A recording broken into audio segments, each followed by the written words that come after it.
வணக்கம். இன்னைக்கு நிறையா ஒரு கொஸ்டின் ஆன்சர்ஸ் பார்த்துட்டு, அப்புறம் நம்மளுடைய அதாவது டிஎஃப்ஆ இருந்தால் டிஎம்க்கு ப்ரொடெக்ஷன்ஸ் கொடுக்கலாமா? அப்புறம் டிஎம் இருந்தால் டிஎஃப்க்கு எப்படி ப்ரொடெக்ஷன்ஸ் கொடுக்கலாம்? எந்த அளவுக்கு இது ஒர்க் அவுட் ஆகும்? அப்படிங்கிறத பற்றி பேசலாம். ஸோ ஸ்டார்டிங் என்ன அப்படின்னு கேட்டிங்கன்னா, ஒருத்தங்க கேட்டிருந்தாங்க, ஆக்சுவலாக 3Dயில் எப்போ நம்மளுடைய ட்வின்னை பார்ப்போம் அப்படின்னு சொல்லிட்டு ஃபால்ஸ் ட்வின் ஃப்ளேம் பற்றி கேட்டிருந்தாங்க. அவங்க கேட்ட கேள்வி பார்த்திங்கன்னா, எல்லா சக்கராவும் ஹீல் பண்ணதுக்கப்புறம் தான் 3Dயில் ஐ திங்க் மேனிஃபெஸ்டேஷன்ஸ் பண்ணி அவங்க பேச வருவாங்களா அப்படின்னு கேட்குறாங்களா அப்படின்னு நினைக்கிறேன் நான். இப்போ ஃபால்ஸ் பற்றி அவங்க சொல்லும் போது என்ன அப்படின்னா, நல்லா புரிஞ்சுக்கோங்க. ஃபால்ஸ் டிஎஃப் அப்படிங்கிறது இந்த ஜேர்னிக்குள்ளே நீங்கள் வரும்போது கடவுள் ஏதோ ஒரு கர்மா பந்தத்தினால அவங்கள ஒரு ஸ்ட்ரேஞ்சர்ஸாக உங்களுக்கு இருந்து உங்களை அறிமுகப்படுத்துவார். அப்போது நீங்கள் இந்த ஜேர்னிக்குள்ளே என்ட்ரு ஆகும்போது ஒன்று நல்லா புரிஞ்சுக்கோங்க. இந்த ஜேர்னிக்குள்ளே எப்போ என்ட்ரு ஆகும் அப்படின்னு கேட்டிங்கன்னா, ஏதாவது உங்கள் லைஃப்பில் ஒரு பீக் ஸ்டேஜில் நீங்கள் இருப்பீங்க. அதாவது அவ்வளோதான் அப்படிங்கிற மாதிரி ஒரு ஸ்டேஜில் இருக்கும்போது இந்த ஜேர்னிக்குள்ளே என்ட்ரு ஆகிருப்பீங்க. நீ நல்லா பார்த்தா தெரியும், சரிங்களா? டோட்டலாகவே எல்லாமே நம்மளுக்கு முடிஞ்சுது அப்படிங்கிற போது வரும்.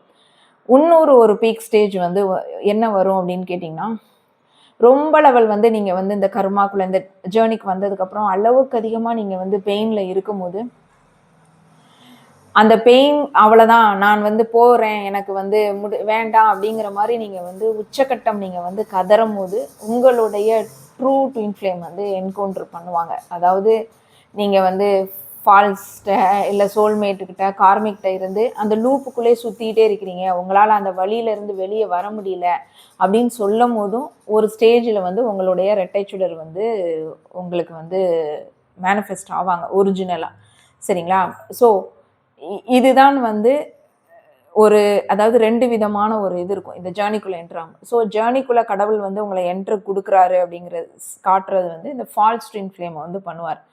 இவங்க கிட்டத்தட்ட உங்களோட ட்ரூவாக தான் இருப்பாங்க.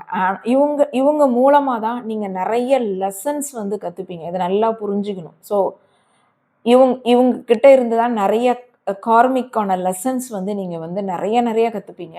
இந்த ஜேர்னிக்குள்ளே நீங்கள் என்ட்ரு கொடுப்பீங்க. ஸோ இவங்க ஸ்டார்டிங் உங்களுக்கு விழிப்புணர்வு தன்மை அடையிறதுக்காண்டி இந்த ஃபால்ஸ் உங்கள் லைஃப்குள்ளே என்ட்ரு ஆவாங்க, சரிங்களா? ஏன் எடுத்த உடனே ட்ரூவை கொடுக்க வேண்டியதானே அப்படின்னு கேட்க, என்றைக்குமே எல்லாத்தையும் நீங்கள் நான் பல தடவை சொல்லியிருக்கேன், எல்லா விதமான கர்மங்கள் முடித்ததுக்கப்புறம் தான் உங்களுடைய இன்னர் சைல்டு ஊன்ஸ் முடித்ததுக்கு அப்புறம் தான் எல்லாமே நீங்கள் ஹீல் பண்ணதுக்கு அப்புறம் தான் இவங்க வெளிப்படுவாங்க, சரிங்களா?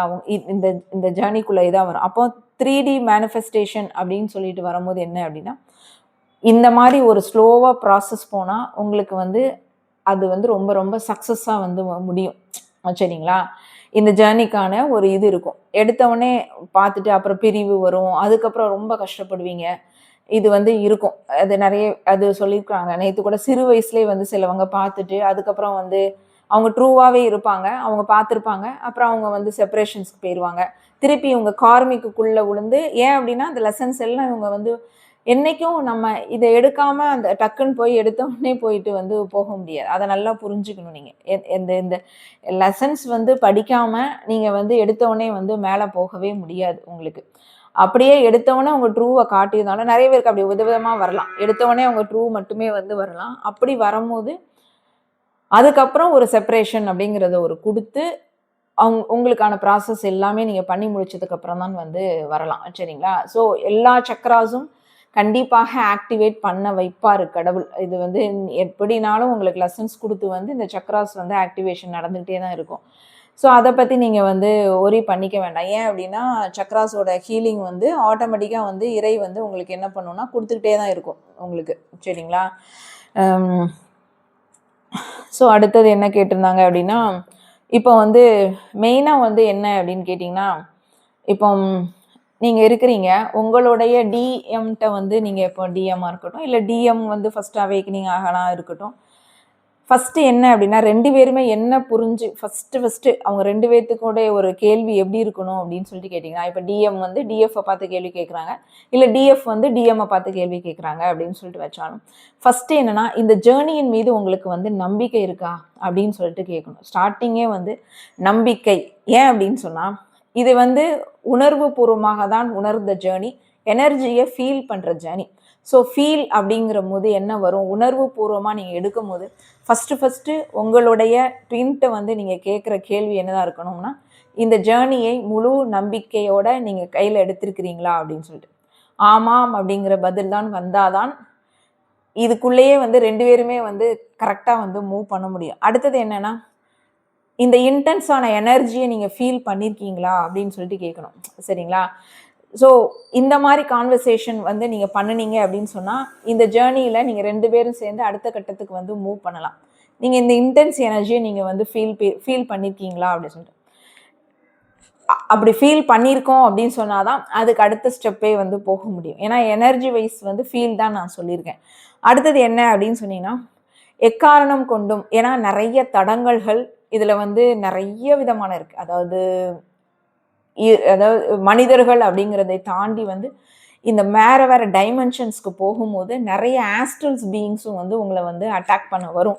ஸோ அதுக்கெல்லாம் வந்து என்ன வேணும் அப்படின்னு சொன்னால், 2 பேரும் மாற்றி நான் வந்து இருப்பேன் உங்களுக்காண்டி, இல்லை நீங்கள் வந்து 2 பேருமே நாங்கள் வந்து நம்ம இருப்போம், எவ்வளோ வந்து பிரச்சனைகள் வந்தாலும் இந்த ஜேர்னியை சக்ஸஸ்ஃபுல்லாக கம்ப்ளீட் ஆகும் அப்படிங்கிற ஒரு உறுதிமொழியை வந்து 2 பேருமே ஏற்றுக்கணும். அடுத்தது என்ன அப்படின்னு கேட்டிங்கன்னா, உரிமை அப்படிங்கிறது என்ன அப்படின்னா, சோல் லெவல் நம்ம 2 பேத்துக்கு தான் வந்து 100% உரிமை இருக்குது. இதை இந்த மெட்டீரியல் லைஃப்பில் யாருக்குமே கிடைக்காத ஒரு உரிமை அப்படிங்கிறத 2 பேருமே வந்து நம்பணும். சரிங்களா? மெட்டீரியல் லைஃப் வெளியில் இருக்கிறது வந்து வேறு, உள் சோல். ஏன்னா இந்த புவிக்கு வந்து உடம்பு வந்து இப்போ உடம்பு வந்து போயிடும், அது ஆனால் ஆத்மா வந்து போகாது. சரிங்களா? ஸோ உடம்பு முக்கியமாக உடம்பு ஆத்மா வந்து இருக்கிறதுக்கு தான் ஒரு ஒரு ஒரு ஒரு உடம்பு வேணுமே ஒழிஞ்சு, நீங்கள் வந்து செத்து போயிட்டாலும் இந்த ஆத்மா திருப்பி நீங்கள் வந்து பண்ணினா அடுத்தடுத்த பிறவி வரும். ஸோ இந்த இந்த இந்த இந்த பிறவிக்கான இதை வந்து நம்ம முடிக்கிறதுக்காண்டி நம்ம வந்திருக்கோம். ஸோ முடிக்கிறதுக்கு வரும்போது இதில் வந்து எவ்வளோ ஒரு பிரச்சனை வந்தாலும் 2 பேருமே வந்து இருந்து சரி பண்ணிக்கிடுவோம் அப்படிங்கிறதும் ஒன்று இருக்கணும். அடுத்தது வந்து இந்த சோல் லெவலோட உரிமை வந்து நம்மளுக்கு இருக்குது. ஸோ நம்ம 2 பேர் மாதிரி உரிமை வந்து வேற யாருக்குமே இந்த புவியில் வந்து கிடையாது அப்படிங்கிறத 2 பேருமே முதல்ல வந்து முழுசாக நம்பணும். இப்போ இதை நம்பினாதான் இந்த கில்ட் ஃபீல் இதுக்குள்ளே இருந்தனா வந்து வெளியே வரலாம். சரிங்களா? இந்த வெளியில் 3Dக்கும் உங்களுக்கு 5Dக்கும் குழப்பாமல் இருக்கிறதுக்கான ஐடியாஸ் இது. அடுத்தது என்னன்னா, மோஸ்ட்லி நிறைய பேருக்கு வந்து ஹார்ட் வரைக்குமே கூட வந்துருவாங்க, த்ரோட்ல தான் வந்து பிளாக். ஸோ மோஸ்ட்லி வந்து 2 பேருமே த்ரோட் சக்ரா பிளாக்கேஜை எப்படி ரிமூவ் பண்ணலாம் அப்படிங்கிறதை பார்த்து அது வழி வந்து நீங்கள் வந்து நடக்கணும். அடுத்தது என்ன அப்படின்னா, 2 பேரும் மாற்றி நம்ம ட்ரிகர் பண்ணுறோம் அப்படின்னு சொன்னால் கோபப்படாமல், இது வந்து ஹீல் பண்ணுறதுக்காண்டி தான், நம்மளுக்குள்ள சப்கான்ஷியஸ் மைண்டுக்குள்ள நம்மளுக்கே அறியாமல் இருக்கிற ஒரு விஷயத்தை என்னோட டிஎம் எனக்கு வந்து காட்டுறாரு, என்னோட டிஎஃப் வந்து எனக்கு காட்டுறாங்க. ஸோ வந்து என்னோட ட்ரிகர் இது எல்லாமே வந்து என்னோட நன்மைக்காண்டி தான் வந்து இந்த 2 பேருமே மாற்றி நம்ம செய்கிறோம் அப்படின்னு சொல்லிட்டு முழு மனதாக நம்பி நம்ம இருந்தோம், கோபம் எல்லாமே இருந்தோம் அப்படின்னு சொன்னால் ஹீலிங் வந்து ப்ராசஸ் வந்து முடிஞ்சிடும். அது வந்து இன்னர் சைல்டு ஹீல்னாலும் சரி, எந்த விதமான ஹீலிங்கும். ஏன்னா நீங்கள் 2 பேருமே மிரர் பண்ணுவீங்க. ஸோ மிரர் பண்ணும்போது இந்த ஹீலிங் உங்களால் மட்டும்தான் மாற்றி நீங்கள் 2 பேர் தான் வந்து குரு, உங்களுக்கு அவங்க தான் குருவாக இருப்பாங்க, அவங்களுக்கு நீங்கள் தான் வந்து குருவாக இருப்பாங்க. மோஸ்ட்லி இந்த ஜேர்னியில் பார்த்தீங்கன்னா உள்தன்மை குரு தான் வந்து ரொம்ப ரொம்ப முக்கியமாக இருக்கும். இப்போ டிஎஃப்க்கு வந்து அவங்களோட டிஎம் வந்து ரொம்ப குருவாக இருந்து செயல்படுத்துவாங்க. அதேமாரி அவங்களோட டிஎம்க்கு வந்து டிஎஃப் வந்து குருவாக இருந்து செயல்படுவாங்க. மனம்தான் வந்து இவங்களுக்கு வந்து ரொம்ப லெவல் வந்து கைடன்ஸ், அந்த டிவைன் கைடன்ஸ் தான் இவங்களை வந்து கூட்டிகிட்டு போகும். வெளியில் வந்து ஒரு வேற மாதிரி இது நான் சொல்கிறது உள்தன்மைக்கான பயணக்கான ட்வின் ஃப்ளேம் ஜேர்னியை பற்றி நான் வந்து சொல்லிக்கிட்டு இருக்கிறேன். அடுத்தது என்னன்னா, ஈகோ டெத். சரிங்களா? ஈகோ டெத் எப்படி இருக்கும் அப்படின்னு கேட்டிங்கன்னா, ரொம்ப ரொம்ப கஷ்டமானது என்னன்னா இந்த ஈகோ டெத் தான். சரிங்களா? ஸோ வந்து இது எப்படி காட்டும் இந்த ஈகோ டெத் நீங்கள் எடுக்கணும் அப்படின்னு சொல்லிட்டு சொன்னீங்கன்னா, ஒரே ஒரு சின்ன எக்ஸாம்பிள் வந்து சொல்கிறேன். இப்போ ஃபார் எக்ஸாம்பிள், இப்போ வீட்டில் வந்து நீங்கள் வந்து ரொம்ப வருஷம் நீங்கள் வந்து ரொம்ப வந்து ஒரு ஒர்க் பண்ணியிருக்கீங்க, ஒரு ஒரு ஒரு வீட்டுக்காண்டி நீங்கள் வந்து ரொம்ப ரொம்ப உழைச்சிருக்கிறீங்க. லாஸ்ட்டாக இறுதியாக அப்போ வந்து எல்லாருமே வந்து உங்களை கொண்டாடி இருப்பாங்க, எல்லாமே பண்ணியிருப்பாங்க. இது வந்து நிறைய ஜென்ஸ் லேடிஸ்க்கு ரெண்டுக்குமே நம்ம வந்து ஃபுல்லும் இருப்போம், கிட்டத்தட்ட வருடக்கணக்காக வந்து இருப்போம். இறுதியாக நம்மளை வந்து பார்த்து வந்து இல்லை உனக்கு வந்து இதுக்கான ஒரு ஒரு உரிமையை வந்து நான் வந்து கொடுக்க மாட்டேன் அப்படின்னு சொல்றக்கூடிய ஒரு காலகட்டம் வந்துச்சுன்னு வச்சுக்கோங்களேன். உரிமையை நான் வந்து கொடுக்க மாட்டேன் ஒன்று. ரெண்டாவது என்ன அப்படின்னு கேட்டிங்கன்னா, நீ எதுவுமே செய்யலை அப்படின்னு சொல்லிட்டு சரிங்களா, என்ன பண்ணுன அப்படிங்கிற ஒரு கான்செப்ட் வந்து வரும்போது நம்ம ஈகோ வந்து ரொம்ப ரொம்ப அடிபடும். ஏன் அப்படின்னு கேட்டிங்கன்னா, இந்த ஈகோ அப்படிங்கிறது அப்ரூவ்டுக்காண்டி தவம் இருக்கும் உங்களுக்கு சரிங்களா. நம்ம இப்படி செஞ்சுருக்கணுமே, ஏன் அப்படின்னா நம்ம ஃபுல்லுமே கண்டிஷன்ஸ் பேஸ் லவ்வில் தான் வந்து வாழ்ந்திருப்போம். ஸோ கண்டிஷன்ஸ் பேஸ்டாக இப்போ நான் வந்து கொடுத்துட்டேன், இவனுக்கு இவ்வளோ இது கொடுத்துருக்கேனே, எனக்கு அவன் என்ன செஞ்சான், இல்லை நான் வந்து அவன் வந்து எனக்கு கொடுத்துருக்கான், அவங்க அப்படின்னா மாற்றி மாற்றி ரெண்டு பேருமே நினச்சிப்போம். ஸோ அந்த நம்ம கொடுத்ததுக்கான தன்மைக்கு வந்து நம்மளுக்கு வந்து அப்ரூவ்டு கிடைக்கலையே அப்படிங்கும் போது ஈகோ வந்து ரொம்ப ரொம்ப ஹையாக வரும். இந்த ஜேர்னியை பொறுத்தவரை கடவுள் வந்து ஈகோவை இப்படிதான் வந்து அழிப்பார். என்ன அப்படின்னா, உனக்கு எல்லாத்தையும் உன்கிட்ட இருந்து பிடுங்குவார். உனக்கு எதுவுமே இல்லை அப்படின்னு உனக்கு வந்து எதுவுமே கொடுக்கவே அதாவது அப்ரூவ்டே அப்படிங்கிறதே உனக்கு வந்து வராது. ஏன்னா உள்தன்மை பயணம் இது. ஸோ அந்த ஈகோ அழியணுங்கிறதுக்காண்டி இந்த மாதிரி டெஸ்ட்டுகள் திருப்பி திருப்பி உனக்கு வந்து வச்சு ஃபுல்லும் வந்து கம்ப்ளீட் ஆகணும். எனக்கு இந்த ஈகோ டெத்து முடிகிற காலகட்டம் அப்படின்னு சொல்லிட்டு உங்களுக்கு கடவுள் வந்து உணர்த்துவார், அந்த ஈகோ டெத் எந்த ஸ்டேஜில் வந்து உங்களுக்கு வருதுன்னு. அந்த ஈகோ டெத்தை மட்டும் நீங்கள் சக்ஸஸ்ஃபுல்லாக கம்ப்ளீட் பண்ணிட்டீங்க அப்படின்னு சொன்னால் உங்களுக்கு வந்து பயங்கரமான உங்களுக்கு வந்து ரொம்ப பெரிய லெவலில் வந்து நீங்கள் வந்து போவீங்க. இது நான் அனுபவித்த ஒரு பாடம் சரிங்களா. எனக்கு வந்து ஈகோ டெத் எப்போ முடிஞ்சதுங்கிறதும் எனக்கு வந்து தெரியப்படுத்தினாரு. அதுக்கப்புறம் என் லைஃப்பில் எவ்வளோத்துக்கு நான் வந்து ஹையாக போயிட்டே இருக்கிறேன் உள்தன்மையில் அப்படிங்கிறதும் எனக்கு வந்து கடவுள் வந்து தெரியப்படுத்தினார். ஸோ ஆனால் கதறுவோம், அந்த ஈகோவுக்கு வந்து நம்ம வந்து தீனி யாருமே கொடுக்க மாட்டேங்காங்களே அப்படின்னு சொல்லிட்டு அழுவோம். அதுக்கப்புறம் தான் நம்மளுக்கு புரிய வரும். ஸோ இந்த இதை சாகடிக்கிறதுக்காண்டி தான் கடவுள் வந்து இப்படி பண்ணியிருக்காரு நம்மளுக்கு அப்படின்னு சொல்லிட்டு தெரிய வரும். அதெல்லாம் காட்டுவார் அழகா. அந்த டைம்ல இருந்தே உங்களுக்கு ஃபுல்லுமே ஏறுமுகம்தான், இறங்கு முகமே அதுக்கப்புறம் கொடுக்கவே மாட்டார். ஏன் அப்படின்னு சொன்னா நீங்க வந்து எம்டி ஆயிருப்பீங்க, நீங்க எல்லாத்தையுமே நீங்க வந்து புரிஞ்சுப்பீங்க, நீங்க வந்து வந்திருப்பீங்க சரிங்களா. ஸோ அந்த அந்த விழிப்புணர்வு தன்மை வர்ற வரைக்கும் உங்களுக்கு இந்த இந்த இதுதான் இருக்கும். அதுக்கப்புறம் நீங்க வந்து ரொம்ப லெவல் வந்து போவீங்க. ஸோ இன்னொன்று என்ன அப்படின்னு கேட்டிங்கன்னா, யாரோ பிளட் குரூப் பற்றி கேட்டிருந்தாங்க. ஆக்சுவலாக இல்லைங்க, பிளட் குரூப்லாம் அப்படின்னா சேமாக இருக்காது. நீங்கள் என்ன அப்படின்னு கேட்டிங்கன்னா, இது வந்து உள்ளக்கான பயணம் தான் சரிங்களா. வெளியே உடம்பு இந்த பிளட்டு இதுக்கெலாம் வந்து ரெண்டு பேருக்குமே மேட்சாக இருக்கணும் அப்படிங்கிறதுலாம் வந்து இதில் வந்து கிடையவே கிடையாது சரிங்களா. ஸோ அதுதான் தவறு அப்படின்லாம் கிடையாது, நிச்சயமாக கிடையாது.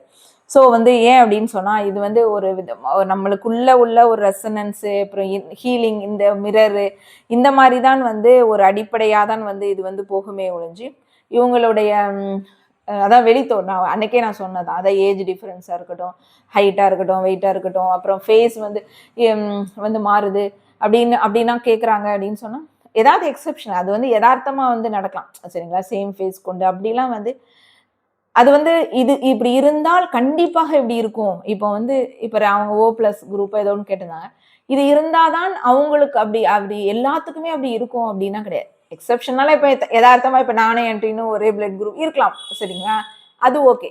பட் எல்லா ட்வினுக்கும் நிச்சயமாக பிளட் குரூப் ஒன்றா இருக்கும், நிச்சயமாக ஃபேஸ் ஒன்றாகும், இதெல்லாம் ஒன்றாதான் போயிடும், ஒரு காலகட்டத்தில் மாறும், அதெல்லாம் வந்து கிடையாது. ஏன்னா அவுட் அப்படிங்கிறது இங்கே எதுவுமே கிடையாது.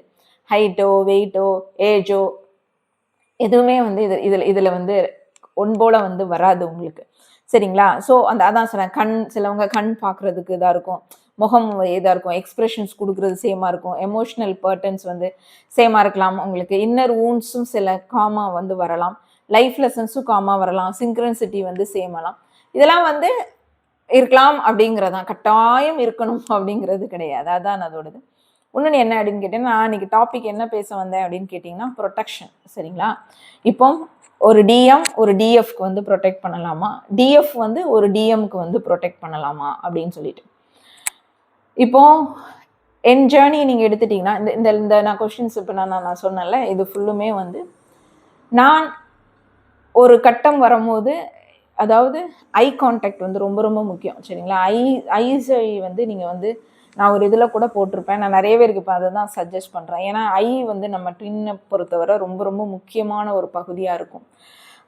அதில் வந்து நீங்கள் ஐ கான்டாக்ட் வச்சு நீங்கள் வந்து பண்ணினீங்க, அந்த எக்ஸசைஸ் பண்ணீங்க அப்படின்னு சொன்னால் உங்களுடைய ட்வின் கூடைய உள்ள என்ன ஏதாவது இருந்துச்சு, இன்னர் சைல்டு ஹீலாக இருக்கட்டும், இல்லை உங்களுக்குள்ள இதாக இருக்கட்டும், எல்லாமே வந்து தெரிய வரும் உங்களுக்கு சரிங்களா. இப்போ நான் வந்து அப்படி பண்ணியிருக்கேன். லாஸ்ட்டில் வந்து பண்ணும்போது எல்லாமே கிளியர் ஆகிட்டு அப்படின்னு சொல்லிட்டு எனக்கு வந்தது. என்னோட அதாவது பார்த்து என்ன அறியாமலே அழுக வந்து, கோபம் வந்து, ஹார்ட் பீட்ஸ் ஜாஸ்தியாகி இப்படியெல்லாம் வந்து இருந்த காலம் இருந்தாலும் ஒரு ஸ்டேஜுக்கு வரும்போது நான் இதை பண்ணும்போது என்ன ஆயிருக்கு அப்படின்னு கேட்டிங்கன்னா, எல்லாமே கர்மாஸ் எல்லாமே முடிஞ்சிருச்சு. அதாவது பிளாங்க் ஆயிடுவோம் நம்ம. அதுக்கு முன்னாடி பார்க்கும்போது ரொம்ப லெவல் வந்து பெயின் இருக்கும். அது 2 நாள் வந்து நம்மளால் வந்து எதுவுமே ரொம்ப நாள் வந்து அதோட தாக்கம் வந்து நிறையா இருக்கும். நீங்கள் எப்படி ஒரு 15 டேஸ் ஒன்ஸ் இல்லை 1 மந்த்துக்கு ஒன்ஸ் வந்து நீங்கள் வந்து இதை பண்ணும்போது என்ன ஆகும் அப்படின்னு கேட்டிங்கன்னா, ஒரு ஸ்டேஜ் வரும்போது உங்களுக்கு வந்து தெரிய வரும். எப்போ அப்படின்னா, உனக்கு வந்து எல்லா கர்மாஸும் வந்து கிளியர் ஆகிட்டு அப்படின்னு சொல்லிட்டு எனக்கு தெரியுது அப்படின்னா கண்டிப்பாக இருக்கும். ஏன் அப்படின்னா, நம்ம அது வரைக்கும் நம்ம 2 பேருமே மாற்றி மாற்றி நம்ம ஹீல் பண்ணிட்டு வந்திருப்போம். அப்போ அவங்களுக்குள்ள இதை நம்ம ஹீல் பண்ணியிருப்போம், நம்மளுக்குள்ள இதை வந்து அவங்க ஹீல் பண்ணியிருப்பாங்க. அதில் ஒரு இது என்னன்னா, நம்ம பண்ணுறது அவங்களுக்கு வந்து ரிஃப்ளெக்ட் ஆகும். இதில் ஒரு பார்ட் என்னன்னா, இந்த ப்ரொடெக்ஷன்ஸ் பற்றி நான் சொல்கிறேன். இது வந்து எப்படி ரிஃப்ளெக்ட் ஆகுது, ஏன் வந்து நான் ப்ரொடெக்ஷன்ஸ் போட்டால் என்னோட ட்வின்னுக்கும் ப்ரொடெக்ட் ஆகுது, இல்லை என் ட்வின் ப்ரொடெக்ஷன்ஸ் போட்டால் இங்கே அதாவது டிஎம் டு டிஎஃப் இருக்கலாம், டிஎஃப் டு டிஎம்மாக இருக்கலாம், யாராவது ஒருத்தங்க போட்டாலும் மற்றவங்களுக்கு வந்து எப்படி வந்து இது வந்து செட் ஆகுது அப்படின்னு சொல்லிட்டு. என்ன அப்படின்னு கேட்டிங்கன்னா, இது வந்து இயற்கையாகவே நடக்கும். இதில் வந்து நம்ம வந்து எதுவுமே பண்ண வேண்டாம். நான் வந்து எனக்கு தான் நான் ப்ரொடெக்ஷன்ஸ் போடுவேன்னு சொல்லிட்டு நான் நினச்சி பண்ணுவேன். பட் இயற்கையாகவே அங்கே நடக்கும். இதுதான் வந்து உண்மை. நான் வந்து இதில் எதுவுமே செய்கிறது கிடையாது. சரி, நான் வந்து நம்ம வந்து நம்மளை தான் ப்ரொடெக்ட் பண்ணுறோம் அப்படின்னு சொல்லிட்டு நம்ம நினைப்போம். ஏன் அப்படின்னு கேட்டிங்கன்னா, ஆனால் இயற்கையாகவே அவங்களுக்கு ப்ரொடெக்ட் போகும். எப்படி அப்படின்னு சொல்லிட்டு கேட்டிங்கன்னா, ஸோ நான் செல்ஃப் லவ் எடுக்கிறேன். நான் செல்ஃப் லவ் எடுத்து எனக்கு நான் ப்ரொடெக்ஷன்ஸ் போடுறேன்ப்பா அப்படின்னு சொல்லிட்டு நான் போடுவேன். எல்லாரும் வந்து ப்ரொடெக்ஷன்ஸ் போடுவோம். அது வந்து அவங்கவுங்களுக்கு கண்டிப்பாக நம்மளுக்கு அப்படின்னு சொல்லிட்டு போடுவோம். ஆனால் நம்ம மட்டும் இப்படி போட்டால் மற்றவங்கெல்லாம் போடும்போது அவங்களுக்கு மட்டும் ரிஃப்ளெக்ட் ஆகும். ஆனால் நம்ம போட்டால் நம்ம ட்வின்னுக்கும் சேர்த்து வந்து ப்ரொடெக்ட் கொடுக்கும். எவ்வளோ சப்போர்ட் பண்ணுறோம் பாருங்க. ஆனால் இதுக்கெலாம் வந்து பிரதிபலன் அவங்களும் செய்யணும்னு சொல்லிட்டு எதிர்பார்க்கக்கூடாது. ஸோ என்ன அப்படின்னு கேட்டிங்கன்னா, இப்போ நான் வந்து நெகட்டிவ் நானா நிறைய ப்ரொடெக்ஷன்ஸ் போடுவேன். எப்படின்னா நெகட்டிவ் எனர்ஜிஸ் தான் ரொம்ப மந்திரம் படிக்கிறதுனால நெகட்டிவ் எனர்ஜி ரொம்ப தாக்குது அப்படின்னு சொல்லும்போது நெகட்டிவ் எனர்ஜிக்கு ப்ரொடெக்ட் பண்ணுவேன். சைக்கிக் அட்டாக்கு வந்து ப்ரொடெக்ட் பண்ணுவேன். எமோஷ்னல் வந்து ரொம்ப ரொம்ப ஓவர்லோடு. இதெல்லாம் வந்து நான் ரொம்ப லெவல் இந்த நெகட்டிவ் எனர்ஜி சைக்கிக் அட்டாக் கூட அசால்ட்டாக வந்து ப்ரொடெக்ஷன்ஸ் போட்டு எடுத்துட்டேன். ஆனால் எமோஷ்னல் ஓவர்லோடு வந்து எனக்கு ரொம்ப ரொம்ப கஷ்டப்பட்டேன். நான் ரொம்ப எமோஷ்னலாக வந்து நான் வந்து ரொம்ப லெவல் வீக். ஸோ அப்புறம் கார்மிக் இன்ஃப்ளூயன்ஸ் இருக்கும். அதுக்காண்டி நான் வந்து நிறைய ப்ரொடெக்ட் பண்ணியிருக்கேன். ஆன்சிஸ்ட் கோபம் அப்படிங்கிறது என்ன அப்படின்னு கேட்டிங்கன்னா, இப்போ வந்து ஒரு சமூகத்தை பார்த்து வர கோபம் வந்து வேற, அது தப்பு பண்றாங்க அப்படின்னு சொல்லி அதெல்லாம் வந்து அது தெரியும் நம்மளுக்கு. அந்த கோபத்தோட வித்தியாசங்கள் வந்து தெரிய வரும் சரிங்களா. அந்த இது வரும்போது நம்ம கண்ட்ரோல் பண்ணி நம்ம எப்படி பண்ணலாம். அவங்க அதாவது வேணுக்குனே வந்து வெளியில் ஒரு கார்மிக் வந்து நம்மளை ரொம்ப டார்ச்சர் பண்ணி கோபம் மூட்டிக்கிட்டே இருக்கிறாங்க, நம்மளை வந்து நம்ம ஜேர்னியில் வளர விடுறாங்க. அப்போ வந்து ஸ்டார்டிங் வந்து நம்மளுக்கு ரொம்ப ரொம்ப கோவம் வரும். அவங்க சொன்னாங்கன்னா ஒரு வார்த்தை சொன்னாலே பயங்கர கோவம் வரும், டென்ஷன் ஆகும். எனக்கு அப்படிலாம் ரொம்ப இருந்தது, கஷ்டப்பட்டிருக்கேன் நான். ஆனால் அதெல்லாம் வந்து அப்படியே காம் ஆயிரும். அந்த வேவ்ஸ்லாம் வந்து பார்த்திங்கன்னா ரொம்ப லெவல் நம்ம வந்து அந்த இது கொடுத்துட்டோம், அவங்ககிட்ட இருந்து நம்ம ப்ரொடெக்ட் பண்ணிட்டோம் அப்படின்னா நம்மளுக்கு எல்லாமே வந்து போயிடும். ஸோ இது வந்து ப்ரொடெக்ஷன்ஸ் அனுப்புறது இல்லை. நம்மளுக்கு வந்து என்னன்னா, நம்மளுக்கு வந்து நம்மளுக்குள்ள ஒரு பியோர் இன்டென்ஷன்ஸ் வச்சு இது வந்து செய்வோம். மற்றவங்க வந்து இதெல்லாம் தாக்கக்கூடாது அப்படின்னு சொல்லிட்டு. அப்புறம் என்ன அப்படின்னா, நம்மளுக்கும் பேசிக்கலாக நம்மளோட ட்வின் கூட அன்கண்டிஷனல் லவ்வும் நிறையா இருக்கும். எனர்ஜெட்டிக் ஷீல்டிங் வந்து 2 பேருக்குமே ஒர்க் அவுட் ஆகும். ஏன்னா 2 பேருமே ஒத்த எனர்ஜி உடைய கனெக்ஷன்ஸ் உடைய. ஏன் இது நடக்குது அப்படின்னா, ஒரே வார்த்தை எனர்ஜெட்டிக் கனெக்ஷன்ஸ் வந்து 2 பேருக்கும் வந்து சேமாக இருக்கிறதுனால ஒருத்தங்க பண்ணால் ஒருத்தங்களுக்கு நடக்கும். இது வந்து கண்டிப்பாக வந்து ஒர்க் அவுட் ஆகுமா அப்படின்னா, எப்போ வந்து நல்லா அதாவது 90% வரைக்கும் 80 to 90% வரைக்கும் உங்களுக்கு ஒர்க் அவுட் ஆகும் அப்படின்னு பார்க்கலாம். இப்போ வந்து ஏன் அப்படின்னு கேட்டிங்கன்னா, இப்போ சோல் அப்படின்னு நீங்கள் எடுத்துட்டிங்கன்னா, எப்போம்னா வந்து இது வந்து நல்லா ஒர்க் அவுட் ஆகும் அப்படின்னா, உங்களோட ட்வின் இப்போ நீங்கள் ப்ரொடெக்ட் பண்ணுறீங்கன்னா, உங்களோட ட்வின் வந்து அதை ரிசீவ் பண்ணி ஓப்பனாக இருக்கணும். சரிங்களா? ரிசீவ் பண்ணி அவங்க வந்து நம்மளை வந்து சந்தேகம்னா படக்கூடாது. ப்ரொடெக்ட் பண்ணுறா அப்படின்னா அவங்களோட ஹார்ட் வந்து ஓப்பன்லேருந்து ப்ரொடெக்ஷனை வந்து வாங்குறதுக்கு வந்து இருக்கணும். அதாவது அதை ஏற்றுக்கொள்ளணும்னு வச்சுக்கோங்களேன். ஸோ அப்போ ஏன் அப்படின்னு சொன்னால், சில பேர் என்ன பண்ணுவாங்கன்னா, அவங்களுக்கு ஒரு சோல் லெசன்ஸ் வந்து இருக்கும். ஸோ இந்த ப்ரொடெக்ஷன்ஸ் வந்து அவங்க எடுத்துட்டாங்கன்னா, இது மூலமாக அவங்களுக்கு லெசன்ஸ் கிடைக்காது. சரிங்களா? ஸோ பேசிக்கலாக என்ன பண்ணுவாங்க அப்படின்னா, அப்போ வந்து என்ன பண்ணுவாங்கன்னா, அவங்களுடைய சப்கான்ஷியஸை வந்து பிளாக் பண்ணி வச்சுருவாங்க. ஒரு டின் அது ஆட்டோமேட்டிக்காக நடக்கும். ஏன் அப்படின்னா, கடவுள் வந்து அவங்களுக்கு வந்து ஒரு லெசன்ஸ் வந்து கார்மிக் லெசன்ஸ் ஏதாவது இருக்குன்னா அவங்களுக்கு அந்த அனுபவத்தை கொடுக்கணும் அப்படிங்கிறதுக்காண்டி நீங்கள் வந்து வாலண்டியராக நான் பண்ணுறேன் அப்படின்னு சொல்லும் போது உங்களுடைய ட்வின் வந்து சப்கான்ஷியஸாக அதை ஹார்ட்டை வந்து பிளாக் பண்ணி வச்சுருந்தாங்க. அதாவது இந்த இதை ரிசீவ் பண்ணாமல் சோல் லெசன்ஸ் எடுக்கிறதுக்காண்டி அவங்க ப்ரொடெக்ஷன்ஸ் வேண்டாம்னு சொல்லி சப்கான்ஷியஸை பிளாக் பண்ணி வச்சுட்டாங்க அப்படின்னு சொன்னால் உங்களுடைய அந்த அந்த ப்ரொடெக்ஷன் ஷீல்டு வந்து அவங்களுக்கு வந்து போகாது. ஸோ வந்து நீங்கள் இப்போ ஒருத்தங்க நான் வந்து கொடுக்குறேன் அப்படின்னா அப்போ எனக்கு என்ன தகுதி இருக்கணும் அப்படின்னு கேட்டிங்கன்னா, நான் எமோஷ்னலாக ஸ்டேபிளாக இருக்கணும். சரிங்களா? அடுத்தது வந்து ஹார்ட் சக்கரா நல்லா ஓப்பனாக இருக்கணும்.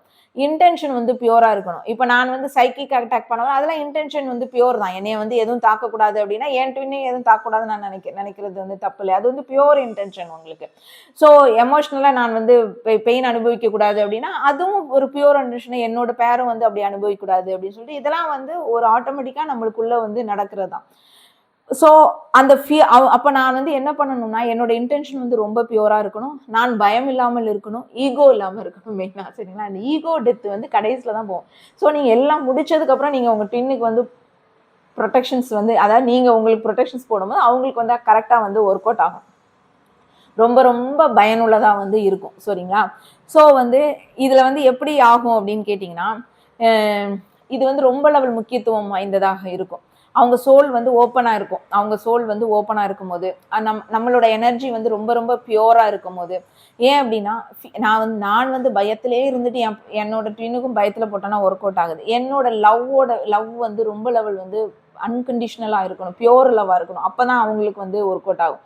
அப்புறம் என்னென்னா யூனியனில் இருந்திருக்கணும். அப்புறம் எல்லா ஸ்டேஜையும் நான் வந்து பார்த்துருக்கணும். சரிங்களா? யூனியன் பார்த்துருக்கணும், செப்பரேஷன்ஸ் பார்த்துருக்கணும், ரன்னர் சேசஸ் பார்த்துருக்கணும், கார்மிக் லெசன்ஸ் வந்து பார்த்துக்கணும்.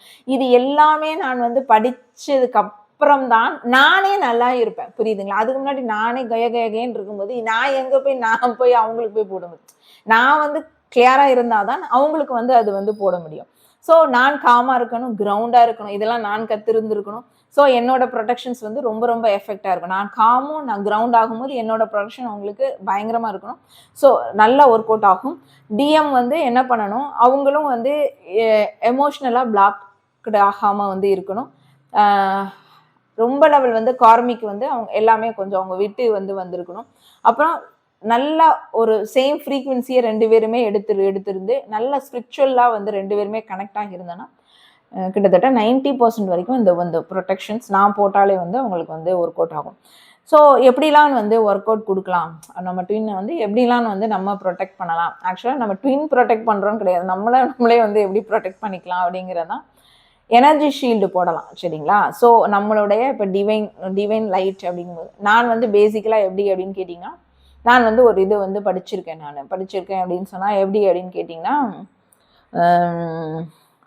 ஒரு காளியோட ப்ரொடெக்ஷன் ஷீல்டு வந்து நான் வந்து ஒரு கற்றுருக்குந்தேன் பார்த்துக்கோங்க. அதில் எப்படி அவங்க சொல்லி கொடுத்தாங்க அப்படின்னு கேட்டிங்கன்னா, இப்போ யாருக்காவது நீங்கள் வந்து ப்ரொடெக்ட் பண்ணுறீங்க அப்படின்னு கேட்டிங்கன்னா அவங்கள வந்து ஒரு குழந்தையாக ஒரு சின்ன டால் மாதிரி ஆக்கிட்டு உங்கள் ஃப்ரெண்டில் வந்து வைக்க அதுக்கு ஒரு சிஸ்டமே இருக்குது. நீங்கள் நிறைய பேர் கற்றுருப்பீங்கன்னு நினைக்கிறேன். ஸோ அதை வந்து நீங்கள் வந்து வச்சுக்கிறதோ இல்லை அதை வந்து மடியில் அவங்கள வச்சுக்கிறதோ குழந்தை மாதிரி வச்சுட்டு நீங்கள் வந்து சுற்றி வந்து ப்ரொடெக்ட் பண்ணணும். அப்போ அந்த மேலே உள்ள அந்த காளியம்மனோட இது வந்து என்ன பண்ணும் அப்படின்னு கேட்டிங்கன்னா, நீங்கள் ரிசீவ் பண்ணுவீங்க. நீங்கள் ஃபுல்லுமே ரிசீவ் பண்ணிவிட்டு அந்த காளியோட எனர்ஜிஸ் வந்து காளி எந்த தெய்வமாக இருந்தாலும் சரி, சரிங்களா? ஸோ அதை வந்து நீங்கள் வந்து ரிசீவ் பண்ணிவிட்டு அதை அப்படியே உங்களுடைய ட்வின்னுக்கும் வந்து நீங்கள் வந்து போடலாம். இது வந்து யாருக்குமே பண்ணலாம். சரிங்களா? எனர்ஜி இது வந்து நம்ம அந்த ப்ராக்டிஸ் பண்ணியிருந்தா அந்த மந்திரங்கள்லாம் அவ்வளோ ரேஞ்சுக்கு வந்து நம்ம வந்து பண்ணணும் அப்படின்னா அவங்களுக்கு வந்து எனர்ஜி ப்ரொடெக்ஷன்ஸ் வந்து போடலாம். ஸோ நம்ம வந்து நம்ம ஹார்ட்டில் இருந்து நம்மளுடைய ட்வின்னை சுற்றி வந்து ஏன்னா ஹார்ட் டு ஹார்ட் தான் ரொம்ப லெவல் ஒர்க் அவுட் ஆகும். அவங்களுக்கு வந்து ஒரு கோல்டன் லைட் எப்போதுமே அவங்கள சுற்றி வந்து ஒரு ப்ரொடெக்ஷன் ஷீல்டு இருக்கிறாப்புல நம்ம போட்டு வச்சிடலாம். அதுக்கப்புறம் என்னென்னா ஃபியர் இல்லாத அளவுக்கு அந்த கார்டை, அந்த ஃபியர் பேஸ்ட் கார்டை வந்து கட் பண்ணுறது ஃபுல்லுமே லவ் பேஸ்டு தான் வந்து அவங்களுக்கு வந்து நம்ம வந்து கொடுக்கணும். ஃபியரே வந்து இதில் இருக்கக்கூடாது. சரிங்களா? ஸோ வந்து நிறைய பேர் வந்து இந்த ஆர்க்ஏஞ்சல் மைக்கேல் அவங்க தான் வந்து ரொம்ப ப்ரொடெக்ஷன்ஸ்க்கு வந்து ரொம்ப லெவல் இருக்கும். அது வந்து அவங்களையும் கூப்பிட்டு நம்மளுக்கு வந்து ப்ரொடெக்ஷன்ஸ் பண்ணிக்கலாம். ஸோ நம்மளுக்கு பண்ணும்போதே ஆட்டோமேட்டிக்காக நம்மளுடைய ட்வின்னுக்கும் வந்து போகும். ஸோ அட்டாச்டு இல்லாமல் இருக்கணும். ரொம்ப ரொம்ப உங்களுடைய சோல் இன்டென்ஷன் வந்து ரொம்ப ரொம்ப பியூராக இருக்கணும். சரிங்களா? உங்கள் ட்வின்னை வந்து என்னை விட்டு போயிடக்கூடாது அப்படிங்கிற மாதிரி நீங்கள் இழுத்து வச்சு ப்ரொடெக்ஷன்ஸ் போடக்கூடாது. சரிங்களா? அதை நல்லா பார்த்துக்கோங்க. அது வந்து ஃபியர் அட்டாச்மெண்ட்டில் போயிடும். அது பண்ணக்கூடாது. ஸோ நான் கண்ட்ரோல் செய்கிறேன், நான் கண்ட்ரோல் பண்ணுவேன், நீ பாதுகாப்பு போட்டே ஆவேன் அப்படின்னு சொல்லிட்டு அவங்கள வந்து என்ன பண்ணக்கூடாது, மேனிப்புலேட் பண்ணக்கூடாது. அதான் நான் ஏதோ உனக்கான ஆபத்து இருக்கு பாரு, அதுலேருந்து நான் காப்பாற்ற போகிறேன்னு சொல்லிட்டு பெரிய இது மாதிரி போய் ப்ரொடெக்ட் போடக்கூடாது. ஸோ அதாவது ஃபோர்ஸ் பண்ணக்கூடாது. சரிங்க? அவங்களுக்கு லெசன்ஸ் ஏதாவது கொடுக்கும்போது ஆட்டோமேட்டிக்காக அவங்க சப்கான்ஷியஸ் வந்து மூடிடும், பிளாக் ஆயிரும். ஸோ அவங்க லெசன்ஸ் எடுத்துட்டு அதுக்கப்புறம் வந்து அதுக்குள்ளே நீங்கள் எல்லாம் ஹீல் பண்ணி வச்சுருக்கணும். சரிங்களா? நீங்கள் எமோஷ்னலு, கார்மிக்கு, ஈகோ டெத்து எல்லாமே நீங்கள் பார்த்து வச்சிட்டிங்கன்னா நீங்கள் காம் அண்ட் கிரவுண்டட் ஆகிட்டிங்கன்னா உங்கள் டின்னுக்கு வந்து கொடுக்கலாம். ஸோ எனர்ஜெட்டிக்கலாக வந்து கண்டிப்பாக வந்து ப்ரொடெக்ட் பண்ண முடியும். நல்ல லெவல் ஒர்க் அவுட் ஆகும். அவங்களுடைய சோல் லெசன்ஸ் கம்ப்ளீட் ஆயிடுச்சு அப்படின்னு சொன்னால், ஓப்பனாக இருக்கிறாங்க அப்படின்னு சொன்னால் ரொம்ப ரொம்ப ஒர்க் அவுட் ஆகும் இது. சரிங்களா? இந்த ப்ரொடெக்ஷன்ஸ் வந்து ரொம்ப ரொம்ப ஒர்க் ஆகும். பேசிக்கலாக நான் வந்து 1 இயருக்கு முன்னாடி தான், நான் கிட்டத்தட்ட ஒரு 1 இயருக்கு மேலே ஆச்சு, 1.5 வருஷம் ஆச்சுன்னு நினைக்கிறேன். ஸோ அப்போ தான் வந்து நானே கொஞ்சம் நல்லா எல்லாத்தையும் கிளியர் பண்ணிவிட்டு நான் வந்து வந்தேன். 1 இயர்னு வச்சுக்கோங்களேன். ஸோ அந்த டைமில் தான் நான் பார்த்தீங்கன்னா என்ன அறியாமலே நான் வந்து ப்ரொடெக்ஷன்ஸ் ரொம்ப போட்டேன். பேசிக்கலாக இந்த மெர்காபிக் ஃபீல்டு நான் வந்து அது வந்து நம்மளுக்கு சோல் வந்து ஏற்கனவே வந்து உணர்த்திரும். பட் அந்த லெசன்ஸ் எல்லாம் கொடுத்த பிறகு தான் நம்மளுக்கு இது செய்யவே வந்து சொல்லுது. சரிங்களா? அது வரைக்கும் நான் இதை பற்றி சிந்தனையே வராது எனக்கு. நான் பண்ணாலும் நான் பண்ணவே மாட்டேன். அதுதான் அதை செயல்படுத்துறதுக்கான ஒரு இதுவே வராது. அதுக்கப்புறம் நான் வந்து எல்லாம் பண்ணதுக்கப்புறம் திருப்பி இந்த சைக்கிக் அட்டாக் நடக்கிறது, பிளாக் மேஜிக் மூலமாக அட்டாக் நடக்கிறது, இதெல்லாம் தொடர்ந்து என்னை வந்து தாக்கிட்டே இருக்கும்போது தான் இந்த ப்ரொடெக்ஷன்ஸ் பற்றி ரொம்ப ரொம்ப அவேர்னஸ் ஆனேன். ஆனால் இது என்னைய வந்து நான் வந்து இந்த மந்திரம் எல்லாம் படிக்கலாம், என்னை ரொம்ப ரொம்ப தாக்கிச்சு. நான் ரொம்ப கஷ்டப்பட்டேன் இதுக்கு. அதுக்கப்புறம் நான் போட்டேன் பாருங்கள், ப்ரொடெக்ஷன்ஸ்க்கு மட்டும்தான் நான் வந்து இம்பார்ட்டன்ஸ் கொடுத்தேன். எப்போவுமே கிட்டத்தட்ட 1 இயராகவே இதுக்கு தான் இப்போவும் நான் வந்து அதுக்கு தான் வந்து இம்பார்ட்டன்ஸ் கொடுத்துட்டு இருக்கிறேன். ஏன் அப்படின்னு சொன்னால், இந்த ஜேர்னியை தடைக்கற்கள்லாம் அவங்க தான். சரிங்களா? உங்களை வந்து இந்த ஜேர்னியை மூவ் பண்ணாமல் தடைக்கற்கள் வந்து அவங்கள தான் இருப்பாங்க. அவங்க தடைக்கற்களை நீங்கள் வந்து தள்ளி விடுறது ஒரு விஷயம் இருக்கும். இன்னொன்று என்னென்னா, அவங்க உங்களை நோக்கி வந்து பாயும் போது நீங்கள் தடுக்கலை அப்படின்னு சொன்னால் நீங்கள் மிகப்பெரிய இன்னல்களுக்கு ஆளாவீங்க. இந்த லூப்குள்ளேயே தான் திருப்பி சுற்றிக்கிட்டே வருவாங்க. உங்களுக்கான ஒரு வளர்ச்சி வந்து இருக்காது. ஸோ எல்லாருமே இந்த இதெல்லாம் நீங்கள் வந்து கண்டுக்கிட்டு பண்ணீங்க அப்படின்னு சொன்னால், இப்போ நான் உங்கள் ட்வின்னுக்கு வந்து நீங்கள் இன்டென்ஷனாகவே நீங்கள் வந்து போட வேண்டாம். ஆட்டோமேட்டிக்காக நீங்கள் கிளியர் ஆகி நீங்கள் எல்லாமே லெசன்ஸ் எல்லாம் நீங்கள் கற்றுக்கிட்டு உங்கள் ட்வின்னும் ஃபியர் பேஸ்ட் இல்லாமல் அன்கண்டிஷனல் லவ்வாக நான் ரிசீவ் பண்ணிக்கிறேன், நீ கொடுக்குறதை நான் வந்து ரிசீவ் பண்ணிக்கிறேன். ஏன்னா அவங்க ட்வின்னுக்கு வந்து தெரியும் எவ்வளோ ஒரு பியோர் சோலாக வந்து நம்ம இருக்கிறோம் அப்படின்னு சொல்லிட்டு. ஸோ அது தெரிஞ்சிச்சு அப்படின்னு சொன்னால் உங்களுக்கு வந்து அவங்க வந்து அப்ரூவ் பண்ணுவாங்க உங்களுக்கு. சரிங்களா? ஓகேன்னு சொல்லிட்டு ஓப்பனாக வந்து இருப்பாங்க. வேண்டான்னு சொல்லிட்டு சொல்ல மாட்டாங்க. ஏன்னா அவங்களுக்கு வந்து நம்மளை பற்றி வந்து தெரியும், நம்ம எந்த அளவுக்கு வந்து ஃப்ரீக்வன்சி வந்து இதாகும். ஸோ இன்னொன்று அவங்களுக்கு சோல் எசன்ஸ் இருந்தாலும் அவங்க வந்து பிளாக்ல இருப்பாங்க. ஸோ அது பேசிக்கலாக நீங்கள் போட்டுக்கிட்டே வர அவங்க அதுக்கப்புறம் அந்த ப்ராசஸ் முடிஞ்சு அவங்க லெசன்ஸ் கற்றுட்டு அவங்க வந்தாங்க அப்படின்னு சொன்னாங்கன்னா அவங்களுக்கு இது போகும், ஆட்டோமேட்டிக்காக போகும். நீங்கள் அதுக்குன்னு மெனக்கிடனா ஒன்றும் வேண்டாம். ட்வின்னுக்கு இப்போ அப்படி யாராவது உங்கள்கிட்ட கேட்டு நீங்கள் வந்து பண்ணுங்க அப்படின்னு சொல்லிட்டு நீங்கள் வந்து அன்கண்டிஷ்னலாக உங்களுக்கு பண்ணினீங்க அப்படின்னு சொன்னால் நான் சொன்னால இந்த காளியம்மா ப்ரொடெக்ஷன்ஸ் பண்ணலாம். இல்லைனா நீங்கள் ப்ரொடெக்ட் பண்ணாலே அவங்க வந்து உங்களுக்குள்ளே வந்துடுவாங்க. அது ஆட்டோமேட்டிக்காக வந்து அவங்களுக்கு வந்து ப்ரொடெக்ஷன்ஸ் கிடைக்கும். இந்த ப்ரொடெக்ஷன்ஸ் வந்து மனம் ஆத்மாக்கான ப்ரொடெக்ஷன். ஸோ ரொம்ப ரொம்ப எனர்ஜெட்டிக்காக இருக்கிறதுனால ரொம்ப ரொம்ப பவர்ஃபுல்லான ப்ரொடெக்ஷனாக இருக்கும். ஓகே, எல்லாம் சொல்லிட்டேன்னு நினைக்கிறேன் பேசிக்கலி. ஆமாம், அவ்வளோதான் கேட்டிருந்தாங்க. ப்ரொடெக்ட் 3D எல்லாம் சொல்லிட்டேன். Okay, by.